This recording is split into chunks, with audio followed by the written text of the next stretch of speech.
माननीयज्यू बिरामी भइयो, गम्भीर प्रकृतिको रोग लाग्यो, क्यान्सर भयो, मुटुको रोग लाग्यो, किडनीको रोग लाग्यो, उपचारमा सहजीकरण गरिदिनु पर्यो, बडा लाचार महसुस हुन्छ। त्यसकारण म अर्थमन्त्रीज्यूको गम्भीर ध्यान आकर्षण गराउन चाहन्छु। स्वास्थ्य बिमाको सीमा बढाउने कुरा असाध्यै सन्तोषजनक छ, तर एउटा स्वास्थ्य उपचार कोषको स्थापना गरियोस् जसले निम्न वर्ग र निम्न मध्यम वर्गका लागि 5 लाखभन्दा बढीको उपचार निःशुल्क गर्ने व्यवस्था मिलाओस्। अब तपाईँ सोध्नुहुन्छ पैसा त छैन त कहाँबाट ल्याउनु त याङ्गिम होप्पे। सभामुख महोदय, रक्सी, चुरोट, सुर्ती स्वास्थ्यका लागि हानिकारक जति वस्तु विदेशबाट आयात हुन्छन् अर्को 50% कर थपौँ। चुरोट महँगो हुँदा कसको अधिकार हननुहुन्छ? रक्सी महँगो भयो भनेर को आन्दोलनमा आउँछ? उल्टै आमा दिदी बहिनी खुसी हुन्छन्, हामीलाई आशीर्वाद दिन्छन्। एक त मान्छेले कम खान्छ उसको स्वास्थ्य राम्रो हुन्छ, अर्को निम्न मध्यम वर्गीय रोगी बिरामीहरूको निःशुल्क उपचार गर्न सकिन्छ।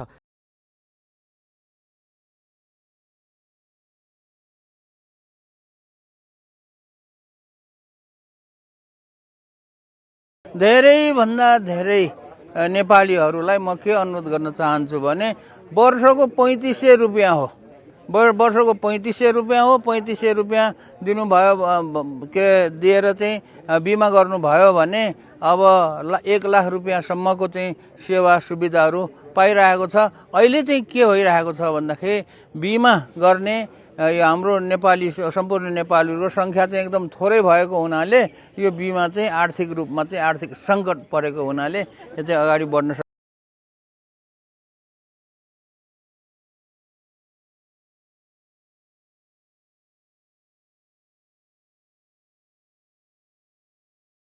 यो अलिकति चाहिँ बिमा गर्नेको संख्या चाहिँ कस्तो देखिन्छ अथवा चाहिँ त्यो के देखिन्छ भने जसलाई आवश्यक छ उसले मात्रै बिमा गरेको जस्तो देखियो। त्यो भएपछि त्यसको चाहिँ उपभोक्ता पनि त्यत्तिकै नै हुने हो। बिमा खास चाहिँ बिमाको भनेको अब अलि ठुलो चाहिँ संख्याले बिमा गरिसकेपछि सानो संख्याले मात्रै त्यो उपभोग गर्यो भने त्यो बिमाले कभरेज गर्ने हो।